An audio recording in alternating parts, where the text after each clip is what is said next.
The house, the only one in the entire valley, sat on the crest of a low hill. From this height one could see the river and the field of ripe corn dotted with the flowers that always promised a good harvest. The only thing the earth needed was a downpour or at least a shower. Throughout the morning Lencho, who knew his fields intimately, had done nothing else but see the sky towards the northeast. Now we're really going to get some water, woman.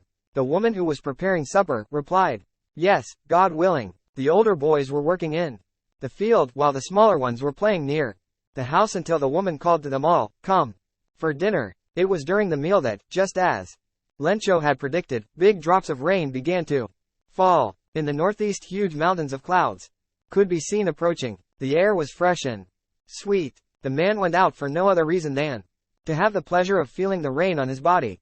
And when he returned he exclaimed, these aren't raindrops falling from the sky, they are new coins. The big drops are 10-cent pieces and the little ones are fives. With a satisfied expression he regarded the field of ripe corn with its flowers, draped in a curtain of rain. But suddenly a strong wind began to blow, and along with the rain very large hailstones began to fall. These truly did resemble new silver coins.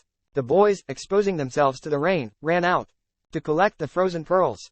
It's really getting bad now, exclaimed the man. I hope it passes quickly. It did not pass quickly. For an hour the hail rained on the house, the garden, the hillside, the cornfield, on the whole valley. The field was white, as if covered with salt. Not a leaf remained on the trees. The corn was totally destroyed. The flowers were gone from the plants. Lencho's soul was filled with sadness.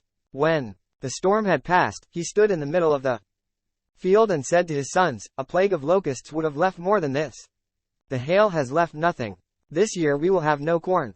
That night was a sorrowful one. All our work, for nothing. There's no one who can help us. We'll all go hungry this year. But in the hearts of all who lived in that solitary house in the middle of the valley, there was a single hope, help from God. Don't be so upset, even though this seems like a total loss. Remember, no one dies of hunger. That's what they say, no one dies of hunger.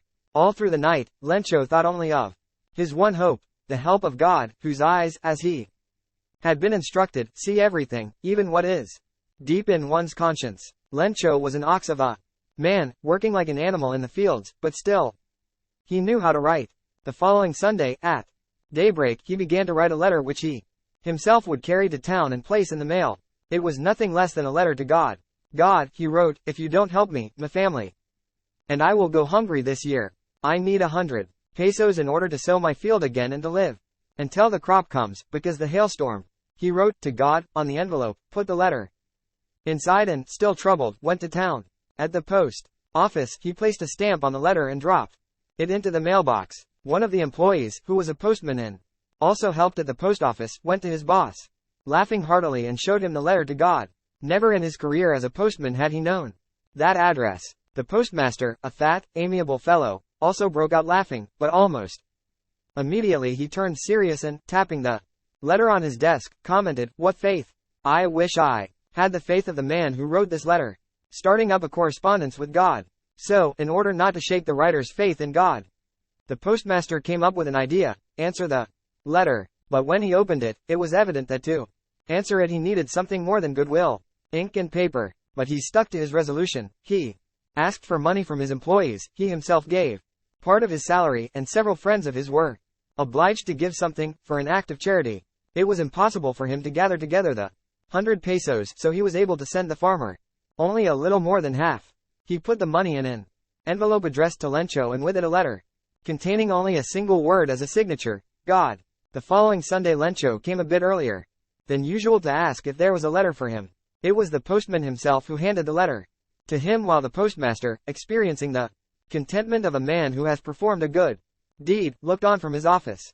Lencho showed not the slightest surprise on seeing the money, such was his confidence, but he became angry when he counted the money. God could not have made a mistake, nor could he have denied Lencho what he had requested.